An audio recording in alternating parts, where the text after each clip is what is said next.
नमस्ते दोस्तों, मैं हूं सत्य और आज की इस फ्राइडे स्पेशल वीडियो में हम एक ऐसी यात्रा पर निकलने वाले हैं जो तुम्हें हैरान कर देगी।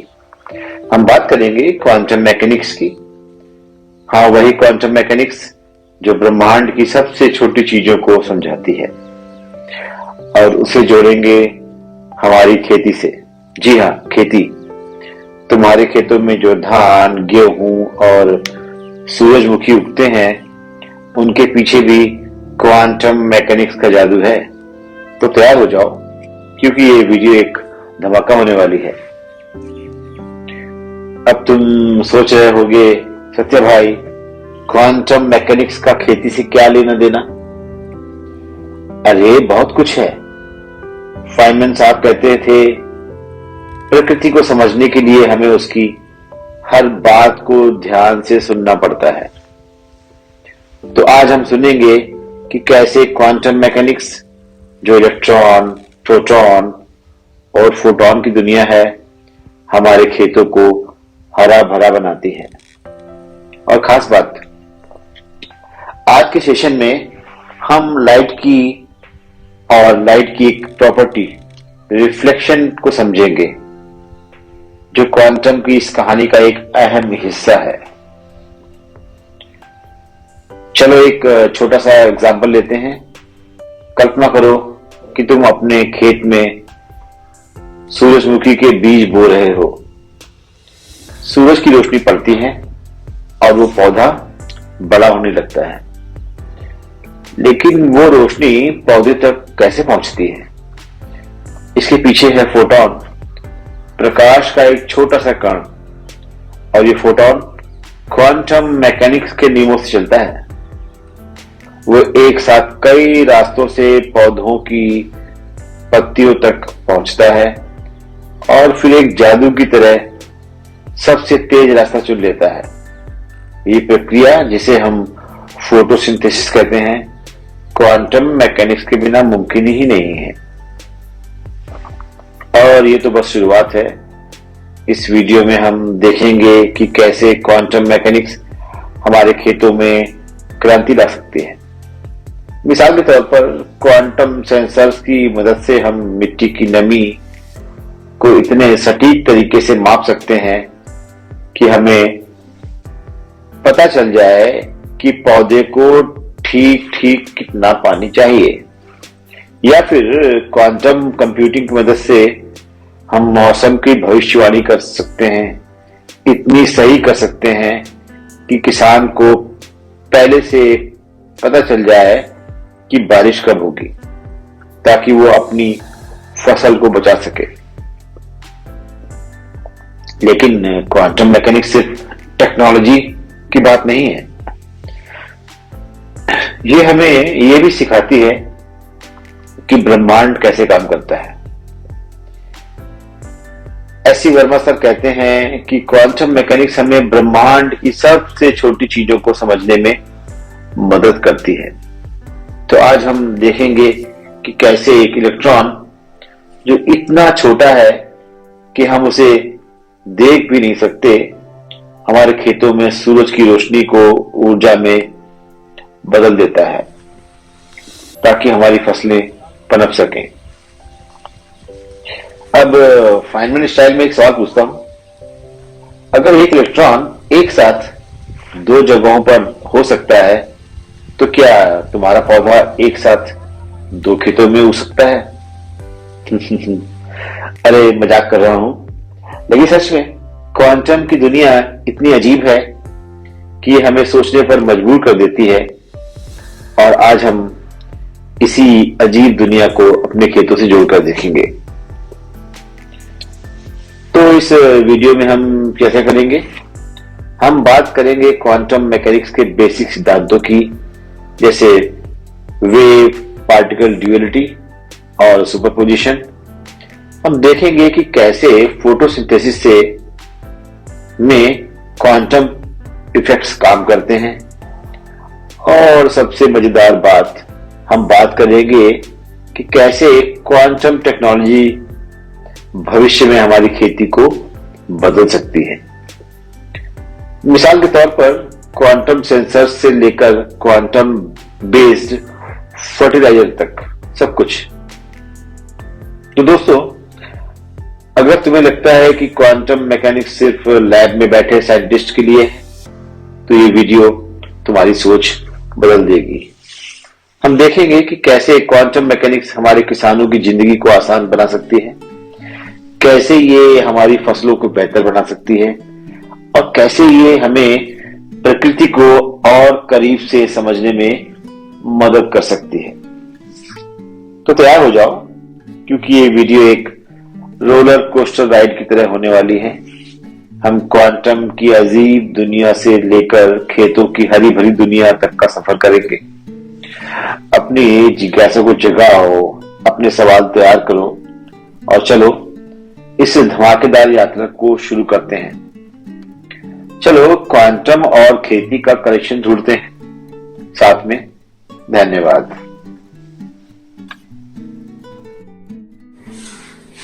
थोड़ा वियर्ड है, बट ये सत्य है कि हमारी प्रकृति है वो हमें सिर्फ संभावनाओं पर गणना करने की, कैलकुलेशन करने की अनुमति देती है। तो हम अपने एग्जाम्पल पर करते हैं। लाइट का रिफ्लेक्शन वाला पॉइंट हम लेके चलते हैं।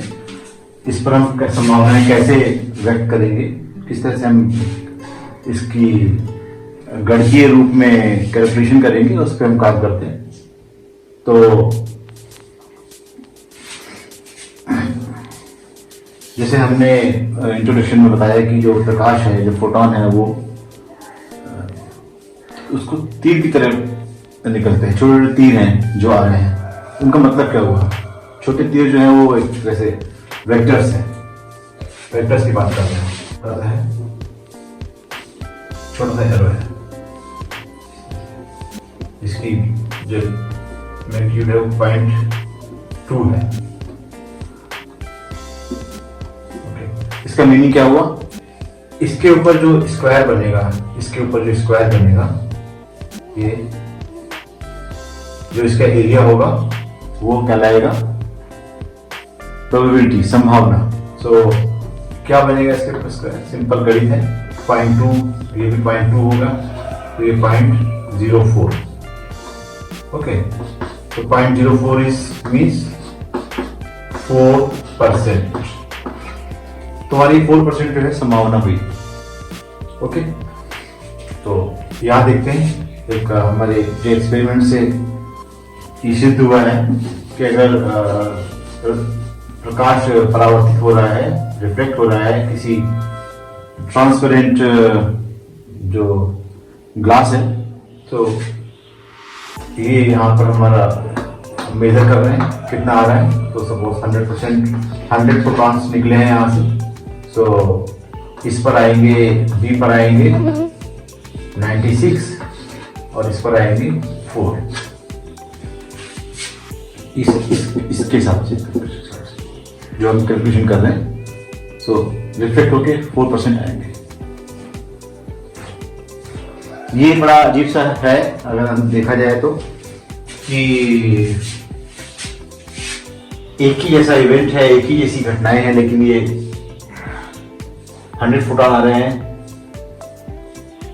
एक फोटॉन यहां पर आया है, उसको कैसे पता है कि यहां जाना है, यहां जाना है?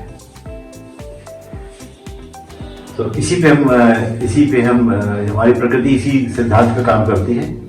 संभावना है, every photon has a probability, 4% probability to reflect back to point A and 96 probability is going to B. So हमने निकाल लिया कि जो मैग्नीट्यूड होता है उसका जो स्क्वायर होगा वो हमारी प्रोबेबिलिटी को निकालेगा। डायरेक्शन क्या है? डायरेक्शन वो नहीं है जहां से लाइट आ रही है। डायरेक्शन है, डायरेक्शन के लिए हमने एग्जांपल लिया कि हम रूल बने हैं। हमने एक स्टॉप वॉच ली। स्टॉप वॉच जो है वो 36,000 इंच की स्पीड से 36,000 जो रिवोल्यूशन करती है स्टॉप वॉच। इसकी स्पीड 36,000 पर इंच। ओके, सो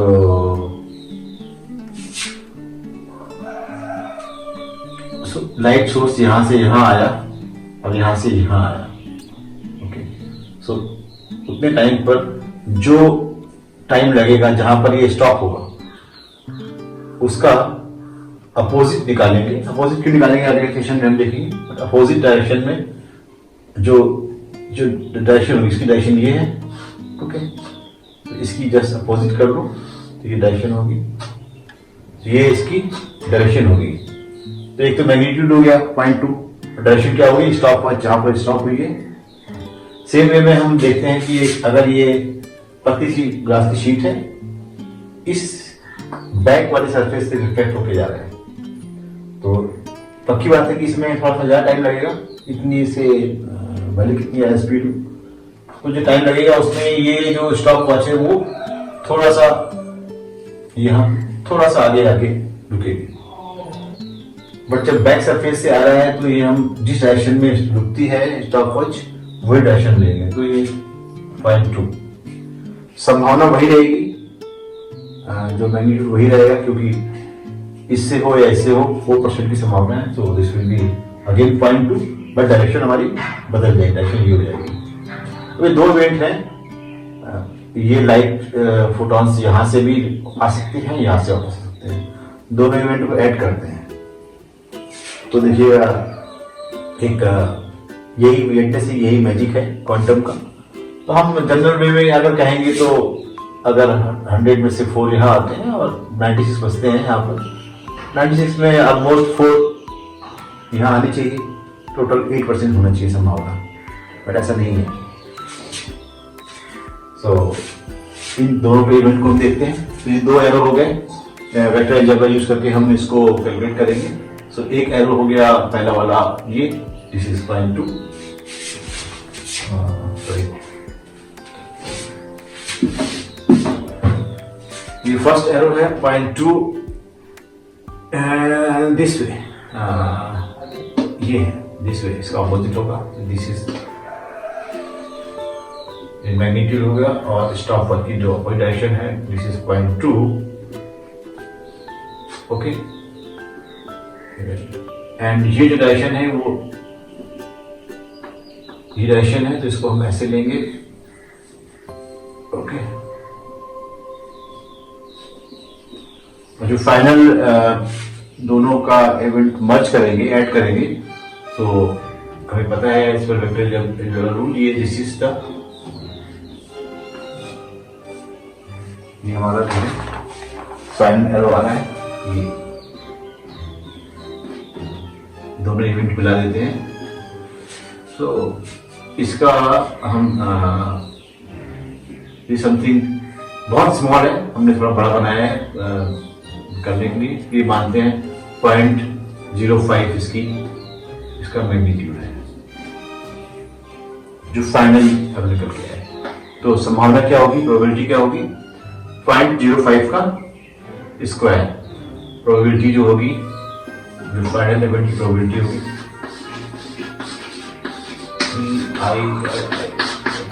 होगी, इट वुड बी 0.05 का square would be 0.0025। This is almost 0%।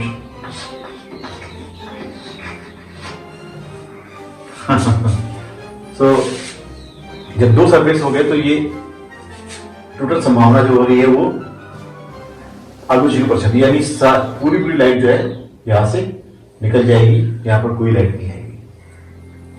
तो weirdness भी हम मान के चलते थे 4% दो सबसे आएगी। बट तो ये क्या है, ये देखते हैं। अगर इसकी हम मोटाई थोड़ी बढ़ा दें शीट की, ओके, हमने बढ़ा दिया, अब यहां से होके जाएगा, तो ये जो स्टॉप वॉच है ये थोड़ा हो सकता है इस तरह से बढ़ाओ कि ये स्टॉप वॉच इस जगह आकर रुकती है। ओके, यानी हमारी जो डायरेक्शन होगी वो मैग्नीट्यूड वही रहेगा 0.2, संभावना वही है, स्टॉप पर यहाँ रुक रही है। अब इसको ऐड करते हैं इन्हीं संभावना में। देखिए सेम इवेंट है, पहली रिएक्शन तो वही रहेगी, बस ये है 0.2। ओके, अब दूसरा ऐड करेंगे, शीट हमने मोटी कर दी है, 0.2 ये भी हो जाएगा, दिस इज 0.2, दिस इज 0.2 और टोटल क्या बन गया 0.4। अब संभावना क्या होगी, अब संभावना होगी हमारी 0.4 का square, this will be 0.16। Okay, 0.16 it means 16%। इसका मतलब क्या हुआ कि अब शीट को हमने थोड़ा मोटा कर दिया, ग्लास शीट को, तो अब जो 100 यहां से आ रहे हैं इलेक्ट्रॉन्स, फोटॉन सॉरी, तो इसमें से 16 यहां मिलेंगे हमें और 84 यहां मिलेंगे।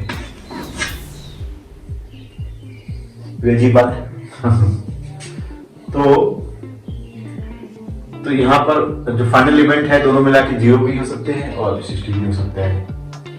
तो इसको हम इस तरह से भी मेजर कर सकते हैं और एक्सपेरिमेंटली मेजर हुआ भी है कि जो हमारा रिफ्लेक्शन है विल बी लाइक दिस।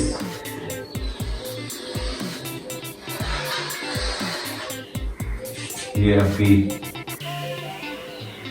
ये प्रोबेबिलिटी है, दिस इज प्रोबेबिलिटी है ये, और ये ग्लास की थिकनेस है, ये बढ़ती जा रही है और ये this is 8 sorry, this is 0%, this is 16, 0 to 8 बीच में है और 16। तो जो हमारा 8 हमने माना था नॉर्मल लाइफ में हम देखते हैं, वो उसकी बजाय ये वैरी करेगा। तो ये हम समझे, आगे हम और भी इसको देखेंगे 3 लेयर में क्या होता है, बट 2 लेयर से समझ में आ गया है कि अगले लेक्चर में, अगले सेशन में हम ये जो एरो हम उल्टा क्यों कर रहे हैं, नियम क्यों बनाया है, उसको भी हम इसमें मेजर करेंगे, बताएंगे क्यों हमने किया हुआ। Thank you.